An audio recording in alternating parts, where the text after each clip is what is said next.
Welcome back to Old School, New School, episode 37. I'm Scott. I'm old school. I'm Chester. I'm New School. And we're going to get into the losers of the championship games. First, Fabio. Oh, yeah, Fabio. Fabio. Thanks for the sponsorship. Thanks for the sponsor. Fabio, we appreciate it. Yep. Three episodes running. I think one or two more. So thanks, Fabio. So now let's talk about the losers. Give me one sentence on the Kansas City Chiefs. You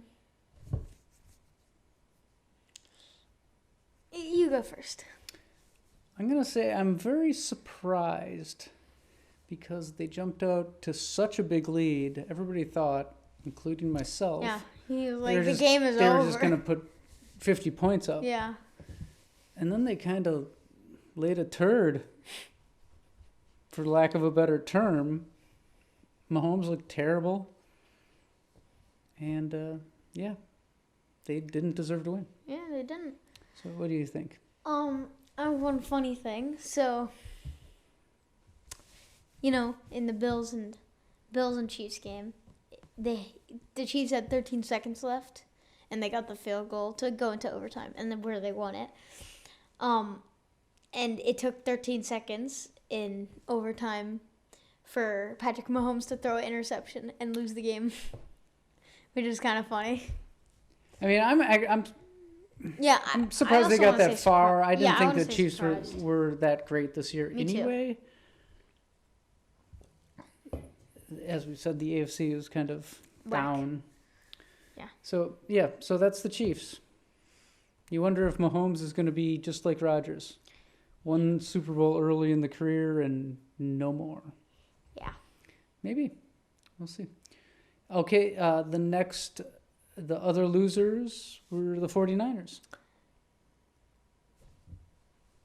I wasn't surprised. That's what I'll say. I'll say shouldn't have been there. Me too.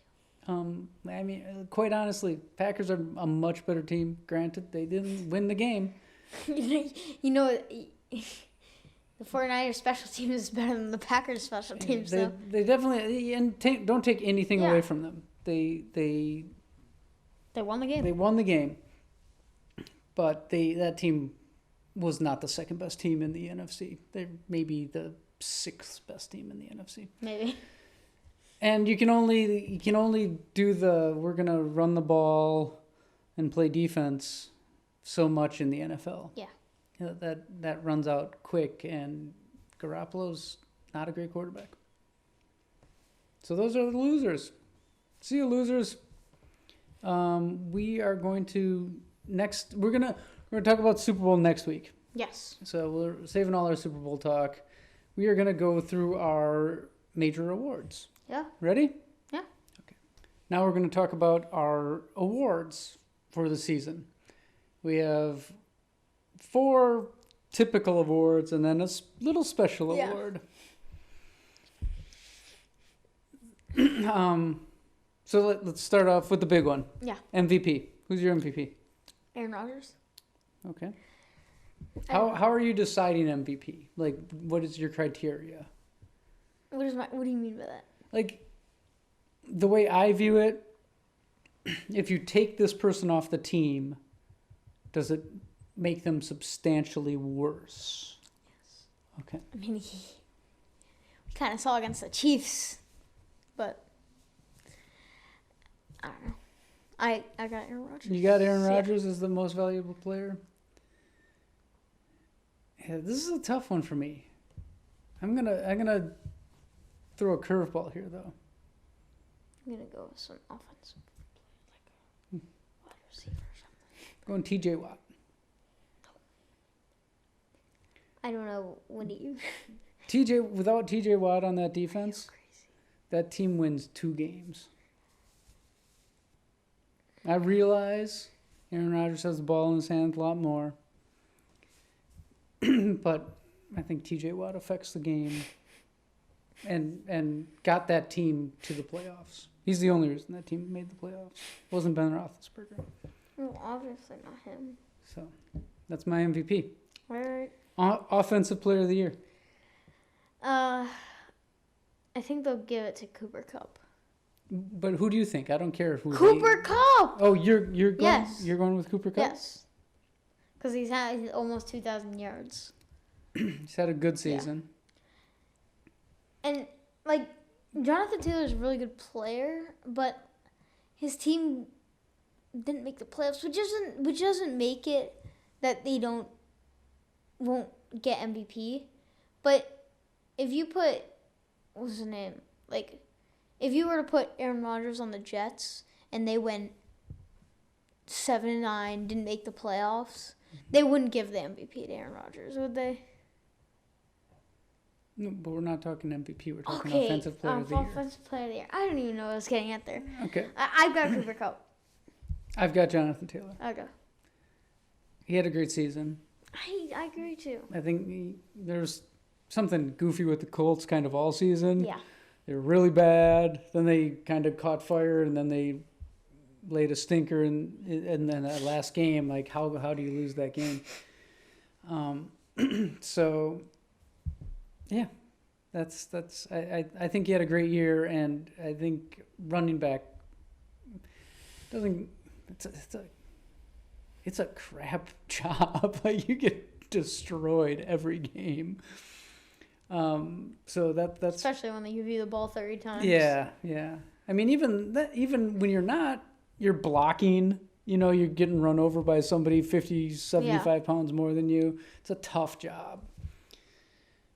Okay, let's move on to Defensive Player of the Year. You asked me who I got? You or me? I'll go. I got TJ Watt because he has led the league in like every statistic. Mm-hmm. Now, I would want to throw up Aaron Donald, but like we'll take it against the Packers when the Rams played the Packers. A decent O-line. That when they doubled him and they had a decent O-line, like there was two people usually doubling Aaron Donald. Mm-hmm. He did not have a single sack that game. He didn't even touch Aaron Rodgers. So it comes to my attention that like he wins on one-on-ones, and I think they're both great defensive players, mm-hmm. but I think TJ Watt will win. Is more effective.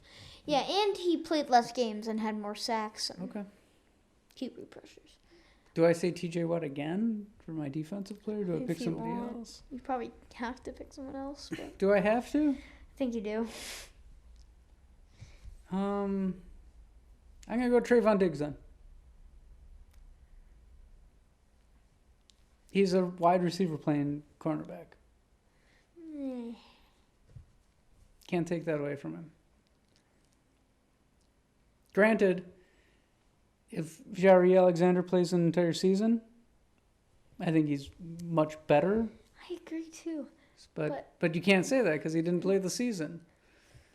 Like I'm almost gonna say Rasul Douglas. But nonetheless. All right. Well, I'm just gonna say something. He let up more than 1,000 yards, but not gonna. Who? What's that? Trayvon Diggs let up more than 1,000 yards. Yeah, it's all right. All right, whatever. The interceptions count, though. Yeah. Yeah. Okay, Rookie of the Year.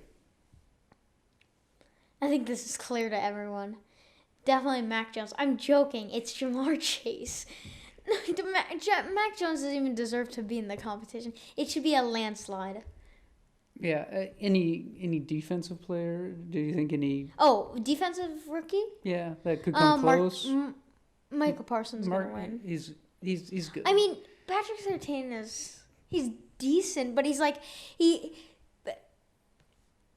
Michael Parsons played really well, so he did. He was a monster. Yeah, but I still think Jamar Chase is the Rookie of the Year. Yeah, I agree with you there. He had a great season.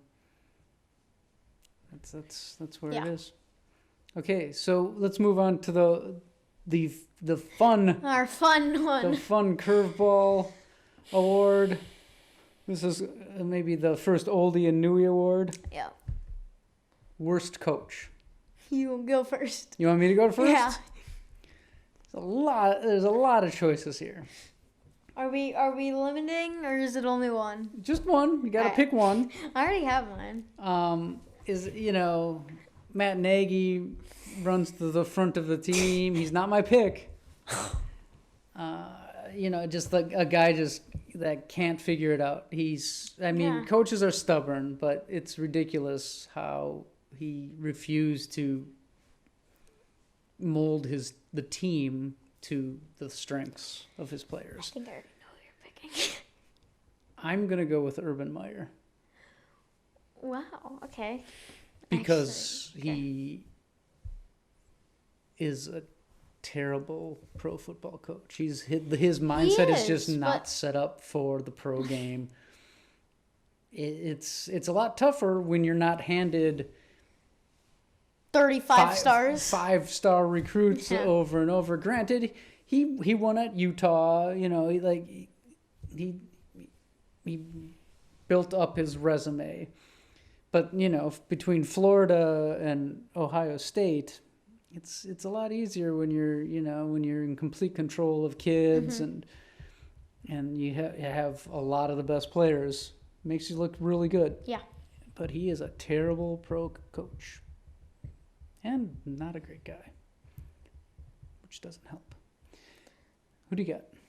I actually thought you were going to say Mike McCarthy, but he's a runner-up. He's up there. He's the laziest coach. I've said that. Laziest coach in the league. I am going to go with Joe Judge, who is the Giants coach. I think he is a horrible coach. I know we're not going to put a play on the screen, but please explain me what coach runs a QB sneak on 3rd and 8. Can you explain that? Can you explain that? I can't explain it. Exactly. I can't explain it. And also, the Giants roster is not horrible. Again, you have a pretty good running back. You draft him a little bit of O-line. He might be a little bit better. I understand your QB situation is not good at all. But, I thought the Giants were going to go, have at least 7 wins. They had some decent free agent pickups. And they just stank. They're not good. I think he was the wrong coach for that job. Yeah. He doesn't fit, and the New York management is a mess. Always horrible. So that doesn't help him. Okay. Do you got anything else to say? Nope. Okay, so those are our awards. We'll be back next week with our Super Bowl coverage, Super Bowl picks, and I guess it's an off week, right? Yeah. So have no football, no problem or something, Yeah. right? Guess so. So other than that, peace out. Peace.